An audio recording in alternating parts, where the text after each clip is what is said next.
Welcome to the Mind of Sai Marie. Today I'm joined by John Milor, an author and pioneer in Christian Ufology with 14 published books across multiple genres. John's work explores faith, unexplained phenomena, and extraordinary occurrences, including both aerial and oceanic mysteries. John, it's great to have you on the show. Welcome today. Please go ahead and give us a little bit of background introduction about yourself. Okay, thank you for having me on the show, for starters. And for background, I would say that I'm a military guy, retired Chief Master Sergeant. So I've been in the military my entire life. Retired 2021. Bit of an academic. I have like 5 degrees, 2 master degrees and stuff. That's just to, it's kind of helpful to lay out a few credentials like that so people know that I'm not insane. Yeah. That this kind of material that I write about, you write about extraterrestrials and stuff. I want it to be understood that I approach it as an academic, but also as a faithful believer. I'm a Christian, and my background with being interested in spiritual things and the paranormal and the unknown in general started at a very young age, and I have multiple influences, in my family. So, like, I wasn't raised in a Christian home. I was raised in more like my mom was more like this hippie. And so she believed in God, you talk to her about God and stuff. But I mean, when you ask pretty basic Christian fundamentals, like, do you believe in the Trinity? She didn't, I don't know where she's at on that. And like, if you asked, she got mad that Jesus was killed on the cross, and I'm like, he allowed it. There was a reason. That was part of God's plan. But so that I actually got from my great grandmother. My great grandparents were a ministry team, and my great grandfather was a preacher. So they traveled all over the United States. And it kind of goes back to when I was 5 years old. I was at their house at a family gathering, and Grandma always had these stories about, angels and stuff. She even had a divine healing at one point in her life where she was paralyzed from a stroke. And she said Jesus walked into her hospital room and healed her miraculously, just smiled at her and walked back out. And so she has that testimony. And that's something that you kind of expect from somebody that, was born during the turn of the century, lived in the Bible Belt, Pentecostal, signs and wonders and stuff. But then on that event that happened in 1975, when we were there at the family gathering, she announced to the family that she had something to say. She read this article from a newspaper about a wild goose chase between UFO and the police in the countryside of Madeira. And she read it, and it was like the opening scene of Close Encounters of the Third Kind. Yeah. Except that didn't come out until the next year. That came out in 1976. So everybody's like looking around the room, and I remember I'm only 5 years old, and I'm taking this all in and noticing how confused everyone is looking because Grandma's mixing everybody's metaphors. They're not expecting to hear her talking about a UFO, right? And she proceeds to elaborate on a story where she and her sister saw a UFO on the plains of Kentucky, broad daylight, when they were little kids, probably around 1910 or whatever, and saw this dude fly by in this cylindrical UFO about 30 feet above the ground, had a transparent dome on top, and it was a humanoid. Guy even turned his head and looked at him as he flew by. And they were shocked. They ran home. They told their mother. She swore them to secrecy. And Grandma kept that to herself all her life until that night, 60, 70 years later. And she had to get it off her chest. And then she wrapped it up by saying, I don't care what people think. These things are real. Yeah. And so there I was, 5 years old, adding that into my sense of reality that somehow both realities coexist. So would you say that that's what first sparked your interest in Christian ufology? I would say that that's where it started. Now, throughout my young adulthood, right, through teen years and everything, I was actually more into like new agey type stuff and paranormal. And I was really, really interested in it, ghost hunting and things like that. The older I got, the more reading didn't bug me anymore. So like reading didn't thrill me enough because I was already like Fox Mulder, at 10 years old, I could tell you about, all these terms, psychometry and astral projection and remote viewing. And I could elaborate on these things as just a little kid. But as I got older, I got into like mess with Ouija boards, tarot cards, crystal gazing, casting runes, all this stuff. And because of that, I believe I attracted a lot of paranormal things to me throughout my life at a young age. And then it wasn't until after the Army. So I went into the Army and had my granddaddy experience of them all, where actually saw a glowing ball of light in the jungle during the Panamanian conflict. And, I had this reputation in the Army as being an oddball because I was in the Army infantry back then, active duty, M60 gunner, and out in the jungle behind Fort Sherman, and this glowing ball of light comes into our position, and I could not turn away from this. My team leader was freaked out. And this is the guy that made fun of me all the time for being a weirdo, for being interested in unknown things. But I didn't care at this point. I'm like, this is first contact. I watched Star Trek all my life. Heck, if I'm going to pass up first contact. So I disarm myself. I set my M60 down and I go out into a clearing in the jungle and I introduce myself to this glowing ball of light flashing on and off. And I say, I come in peace. I know it's wartime. Pardon the M60 over there with all the ammo, but notice I have disarmed myself. I don't have any beef with you. I'm just curious about who you are, what you are. I know we're in your territory, but we mean you no harm. I just want to respect you, and I'm curious about you. Could you please reveal yourself to me? And the way that it came, it was flashing on and off as it came. So when it was not flashing, it was completely invisible. It made no noise. It was about the size of a soccer ball. And when it flashed on, it was as bright as a camera flash. You could probably see it maybe a half mile out. Illuminated the entire jungle when it flashed on, and it was like pure electricity. Brilliant, brilliant, bright. But when it wasn't flashing, you could not see it. It was invisible. It didn't make any noise. I had night vision goggles. I'm looking. I'm not seeing anything. So it's like transdimensional. And I'm explaining all these things to my corporal, and at first he's screaming at me and yelling at me. And I'm like telling him, if this thing wanted to kill us, it would have done it already. It's clearly generating a lot of power. Best to be on good terms with it, whatever it is. And he eventually goes catatonic. He's just saucer-eyed, staring. He just doesn't know what to say or do. But that was my encounter there. It didn't do anything like astounding other than after I introduced myself to it, I felt this overwhelming sense of presence and I could actually feel it. And when it moved around, I felt it moving around like I knew exactly where it was at, even though I couldn't see it or hear it. So somehow it was telepathically transmitting its location to me. I could literally feel it. And it flew right over the top of my head and went behind me. And I turned around. I did a complete 180. And I said to the team leader, I said, the next time it flashes, it's going to flash right there. And I pointed. And when I said the word there, it flashed exactly where I pointed, showing me that it was actually transmitting its location to me. So it was a form of communication, wasn't language, wasn't doing anything nuts like transforming into a human being or a creature and then speaking English to me or anything.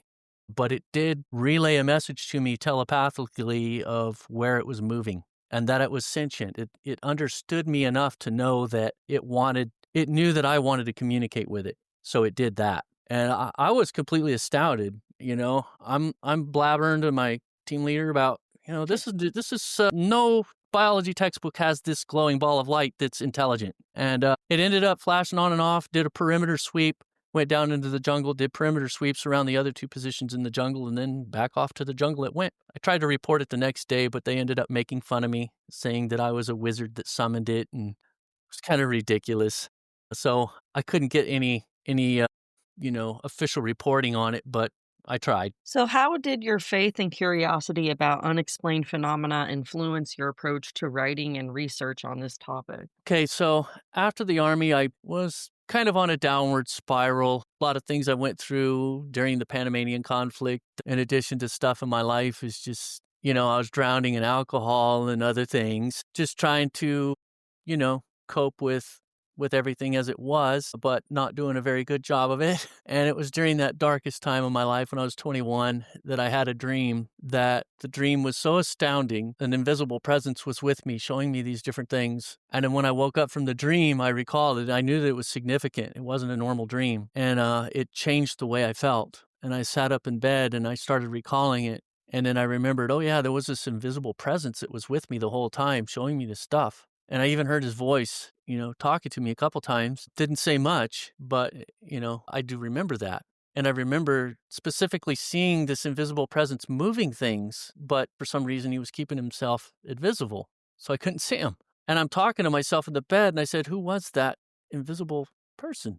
And I wasn't expecting an answer, but I actually audibly heard the name Jesus in my ear. And, when you hear a voice, a disincarnate voice speak, in your presence, and And on top of that, with the answer that I heard, which I wasn't expecting, this unfathomable love just hit me like a ton of bricks. So I could say that I became a true believer. If you'd asked me before this if I was a Christian, I would have said yes, even though I didn't know half of what that meant. But, something as basic as, what the Trinity is, I'm like, well, Jesus is the Son of God, but Trinity, I didn't read Colossians chapter 1. I didn't read John chapter 1. And, in the beginning was the Word was with God, the Word was God, the Word became flesh. I mean, these things they're telling you straight up that Jesus is God, that he is the Son of God, but he's also God. He's the Father manifest in a human body. The Father's outside of time, space altogether, but he created a body for himself in Jesus, and he's the author of time and space.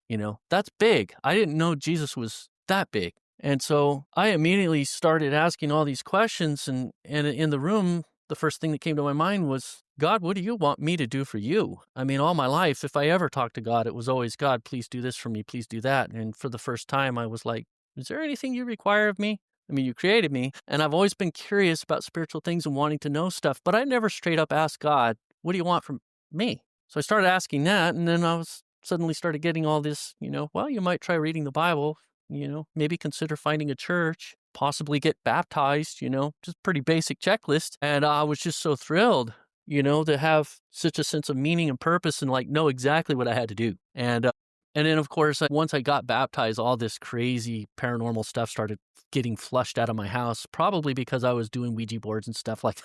For years, my house might have been like Swiss cheese full of all of these spiritual portals with things coming in and out all the time. And all this crazy poltergeist stuff started happening at that time in my life. And that's when I was like, I got to get baptized, because it's like I felt powerless to stop this stuff. I was holding my Bible and running around my house, screaming and yelling, and stuff was still happening. Talk to people about Jesus on my phone. The phone would start dialing 666 and then hang up.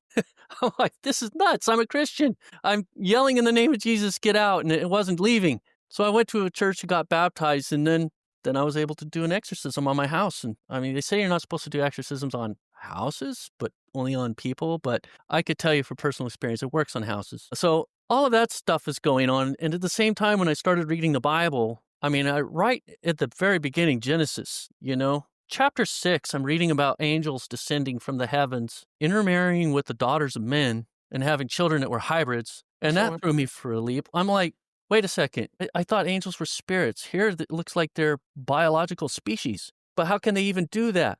They're not, they're not male or female, right? But the Bible doesn't say that angels are male or female. So there's so many things that Christians assume about angels in particular, but many other things, and it's just actually not straight up written in there. And so I started writing all these notes, and before I knew it, I had a book. And at the same time, I was in school and all this academic stuff and biology and chemistry and physics and, getting all the general ed out of the way. And so I applied that academic way of thinking both to theology as well as all of what I knew about the paranormal and kind of connecting the dots between these two. So my first book was Aliens in the Bible, a biblical perspective of supernatural entities, realms of existence, and phenomena. So it covers this huge scope of paranormal stuff. And that's where the genre kind of started on that particular genre. So now you've written 14 books across multiple genres. Could you give us an overview of some of your most notable works and what readers can expect to find in them? Yeah. So after I wrote a number of books, I decided I wanted to change it up a little bit and learn how to write in a different format, a different style. And instead of thinking of publishing a book, like, what about a screenplay for a movie? Because I have a lot of good movie ideas in my head. So I went and tackled a master's in screenwriting. And while I was there, part of my master's thesis was 2 screenplays. One is called The Book of Wars, Legend of the Prophetess, and the other one is called The Mountain of Gathering. So the Book of Wars is actually a real book, the Book of Wars, but it was lost from antiquity, but it is referenced in the Bible. So I thought that's an interesting title. I'll pick out the name of an actual real book from ancient times, but no one's ever found it. And it's supposed to have about the wars that are documented in other books of the Bible, like First Kings and Second Kings, the Book of Judges and stuff, but particularly the Kings. But it's possible that some of these people and the judges were in there, and it stood out to me that no one has ever written a movie about Deborah. You have 5 movies about Joan of Arc. You don't have anything about Deborah, and yet she led Israel into battle against impossible odds and was victorious because she had these prophetic gifts to be able to know where to fight and to dictate the battleground, predicting a freak storm to come out of nowhere and change the tide. So she used her prophetic abilities as a battle strategy, which is pretty awesome. Yeah. And I think it makes for a really great movie. And so I wrote that one. I won an award in historical fiction on that. So I converted it to a book as well. So it's a screenplay and a book. And the other one was, here's one that I'm just kind of really surprised that Disney has not spotted this. But in the Bible, in Genesis chapter 6, verse 20, it says that the animals went to Noah. He didn't go out and round these animals up. And it says they entered the ark 2 by 2 in orderly fashion. So here you have this global migration of animals called by God to go to a certain location. They probably didn't even know where they were going or why. They just knew they had to get to this certain place. So God must have put something in them to call them. And this book is called The Mountain of Gathering. And it's about this mass global migration. And there's certain leaders that God picks out for the animals to come to help them navigate the terrain that they're in. So I thought that was pretty good because that story is right there in the Bible. It's about animals. We see all these animal movies made for kids every single year, but the number one animal story from antiquity, global, that everybody and his brother knows about, nobody's ever written the backstory on that. And so that's what The Mountain of Gathering is about. And I'm really hoping to try to gain traction on it because I think it would make a really awesome animated feature. Yeah. Are there any recurring themes or messages in your writing that you hope that readers take away from it? Okay, so returning to Christian ufology is this kind of the main genre that I write about the most. I have 5 books in that. And one of the big things that I point out is, so like my great-grandmother, she never really saw the need to like reconcile her faith with the existence of ETs, right? It's like, to her, it's like, there's just more life out there. It's, no big deal. Part of God's creation. End of story. Nothing really to debate there. But these days, it turns out that whenever you turn on the TV and you're watching a show like Ancient Astronauts or Ancient Aliens, they have this whole thing called Ancient Astronaut Theory. And the basis of Ancient Astronaut Theory is that Genesis 2:7, God made man in his image, is not true. They just throw it out. So they'll quote the Bible left and right, 2 Kings 2:11, some angelic beings in a chariot, and an angelic chariot whipped Elijah up off the ground in some kind of tractor beam, whirlwind, pulled him into this angelic chariot, physically abducted him, took him off to heaven, and no one ever seen him again. That's in the Bible. I accept that. I think that really was a kind of UFO, and that the angels and aliens, yes, they're the same thing. And those were good guys on that occasion. So they weren't bad. But the Bible says that there's good angels and there's bad angels. And the angels that are listed in Genesis chapter 6 that I started with, the ones that descended, the watchers that descended on Mount Hebron and integrated with human society back then, and then mated with humans and created these hybrids. And then these hybrids were known as the Nephilim, which means fallen ones, inherently evil, almost destroyed the world. And because of them, God had to bring the flood to wipe them out because they corrupted everything. So those were obviously bad guys. So there's good guys and bad guys. And the Bible covers them both. And, good angels and bad angels. But that's just the start. And there's so much to unpack with that, like defining what heaven actually is. For starters, it's a plural word. Every time you see the word heaven in the Bible, it means the heavens. The angels and stars are synonymous in many scriptures. And I think the reason why is angels come from the stars. They're from the heavens, the abode of the sun and the moon and the stars, according to Genesis 1:14. And so there's all kinds of things like that. But the big one that I'm pointing out now is I think that there is a lot of things that we can use in ancient astronaut theory that are actually correct. But when it comes to who humanity is and what our destiny is, I don't think that our destiny is to become God without God. That's kind of like the new agey message that they preach on shows like Ancient Aliens. I don't think that Earth is a genetic petri dish where humans were created by ETs. The ET is our God. I think God is God. So that's what differentiates me from your typical ufologist. Is I am a Christian. I believe in basic tenets of Christianity, the Trinity, and Jesus dying to save us and stuff like that. But I also think that some of these other things are true. I think that an angelic chariot probably is a UFO. It's not going to have wheels on the side like a 2,000-year-old chariot. It's not going to be fantasy genre-looking chariot in the sky, some ghostly, Egyptian chariot from 2,000 years ago. I don't think they look like that. I think it's more sci-fi-ish. But they're still angels. They're still faithful to God. It's just more with a sci-fi view of it. And so that's kind of the main message that I'm pointing out in my books, is just the understanding of reading the Bible. It's kind of like Star Wars meets Lord of the Rings, and the truth is in the middle somewhere. Christian ufology is a fascinating niche on that aspect. How would you define it for our listeners, and what do you find the most compelling about it? Well, I think part of what makes it most compelling is because it ties directly into prophecy, eschatology in theological terms. End times prophecy, it's specifically relevant to that, because Jesus told his disciples when they asked him, when are you going to return? And he says, all these things have to happen, but when I return, it will be as the days of Noah. So out of all of human history, he singles out the days of Noah for when he's going to come back. And he says it's going to be like that. Well, what happened in the days of Noah? Some of the freakiest, craziest stuff. All you have to do is read Genesis chapter 6. That is crazy. And it was so long ago, and we're so disconnected from it now that most Christians would look at that and just relegate it, to just kind of push it off to the side. No, it can't possibly mean what it's saying. And they symbolize it to mean what it doesn't mean. I think it's actually literally happened what it says. And Jesus said we're going to return to that, which means these otherworldly beings are going to come back and even integrate into our society. I think that's coming. So it's a prophecy, and I think that we're starting to see it now. So, what are your thoughts on UAPs, that is unidentified aerial phenomena, and USOs, unidentified submersible or oceanic phenomena, and how do both aerial and oceanic phenomena fit into your expertise? Okay. So I don't think that we can underestimate the turn of events that happened starting in 2021, when the Navy decided to do an about-face. Since the 40s, since the Roswell incident, and that first newspaper article came out with, hey, UFOs were spotted over here in New Mexico, and then suddenly a day later or whatever, oh, no, strike that. Wasn't UFOs, it was a weather balloon, and they've been denying this stuff ever since. Except in 2021, they suddenly said, well, you know what? We don't know what these are. Because there's a pilot, that almost got killed by one of these Tic Tac UFOs coming out of the ocean and then zipping around his F-22 like it's a motor scooter. These Tic Tacs are nuts. And some of the things that they've been seeing, they defy aerodynamics, they defy physics, they have propulsion that is unlike anything we've seen. It actually is harnessed cold fusion. They can't pick up heat signatures on these things.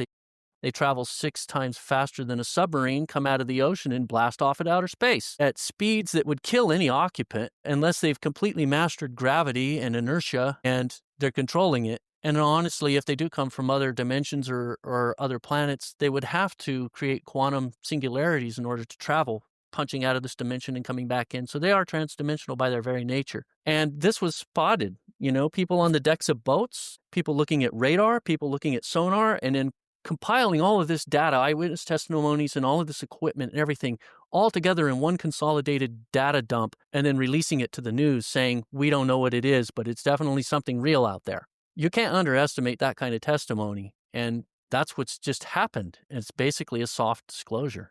So, 2 things here then. Has Admiral Byrd and any of his expeditions come up in your research? And also, how would you correlate this to possibly things like CERN? Yeah, so I've read about Admiral Byrd, and from my military connections, I actually know that there's something going on in Antarctica. I heard somebody blab it out during a Chiefs conference in 2021, and he was quickly shut up and told never to open his mouth about the deployment to Antarctica again. And I was there. I knew something was going on with Antarctica from, people chattering in the paranormal community. But now here I was in an actual military conference and heard somebody saying, you're going to give us any details about our deployment to Antarctica? And he was shut up so swiftly. I was like, well, that's pretty classified, because most of us here have top secret security clearance, including me. And I wasn't allowed to hear anything that followed after that. So that was interesting. And so I know that there's something in Antarctica. And I've heard more about it from a reporter, Linda Howe, and I think that probably what she heard about from 2 Navy SEAL whistleblowers is probably true. And I actually predicted that years ago when I wrote Aliens in the Bible, and then later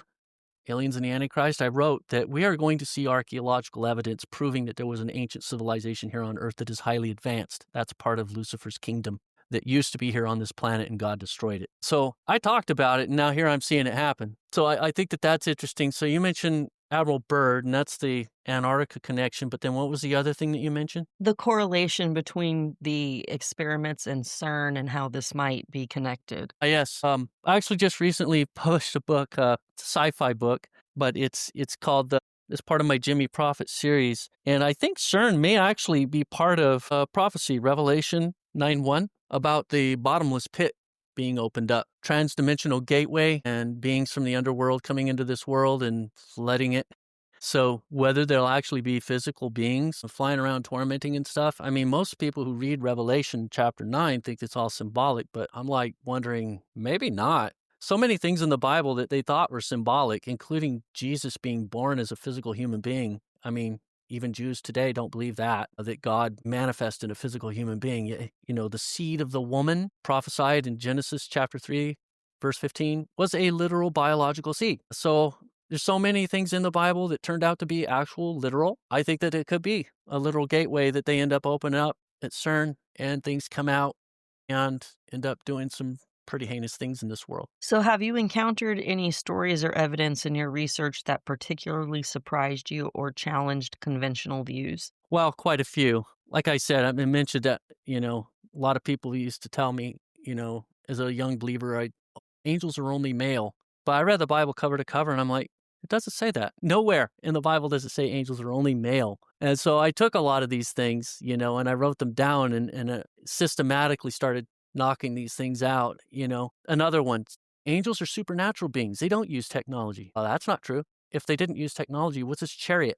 Even if it was something like a Roman chariot, it's still this vehicle type thing that they're riding around in. So they obviously need it. Even an ancient chariot was technology, but the angelic chariot can fly and is transdimensional. So I suspect there's a lot more going on there to that. Angels are spiritual entities and not biological species. I've heard that. Angels don't reproduce. Luke 20:36, that they're immortal beings. So most Christians assume God made each angel by hand. That's how they came about, but I don't think that's how they came about. I think they came about just like us, that they were reproductive beings until they reached a level of spiritual maturity. Then they went through something called a translation, which is a transgenic metamorphosis. They no longer reproduce after they go through this metamorphosis, and they're more connected to God on this higher level. Sort of like a butterfly. But God cut our lifespan short after we sinned. We're subject to death now. We became mortal after the fall. So we don't get to see that transformation now.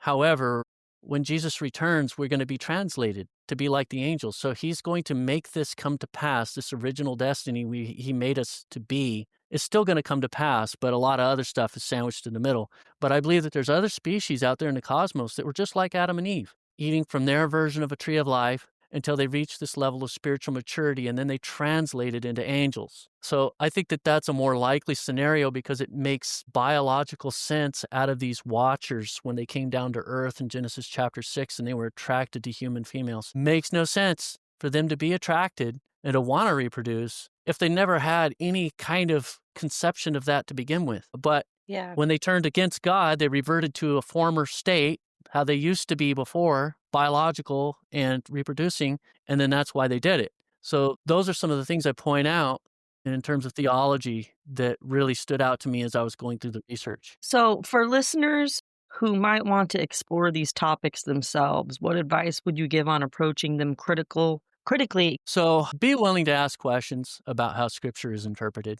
You may discover that there's a lot more meaning that can be extracted from Scripture when you start asking certain questions and you don't just accept everything that everybody's just telling you, especially when they're saying it can't mean this or it can't mean that, but they're not giving you sufficient reason as to why. You need to be open and understand, but be willing to debate. And then when they start coming at you with all of this, that's heretical, blah, blah, blah, these fancy theological words are the worst in terms of critiquing people. You're not just wrong. You're preaching doctrines of demons. I mean, I've heard of all of this stuff, right? And I take some of it into consideration, but also a lot of it's just, hyperbole.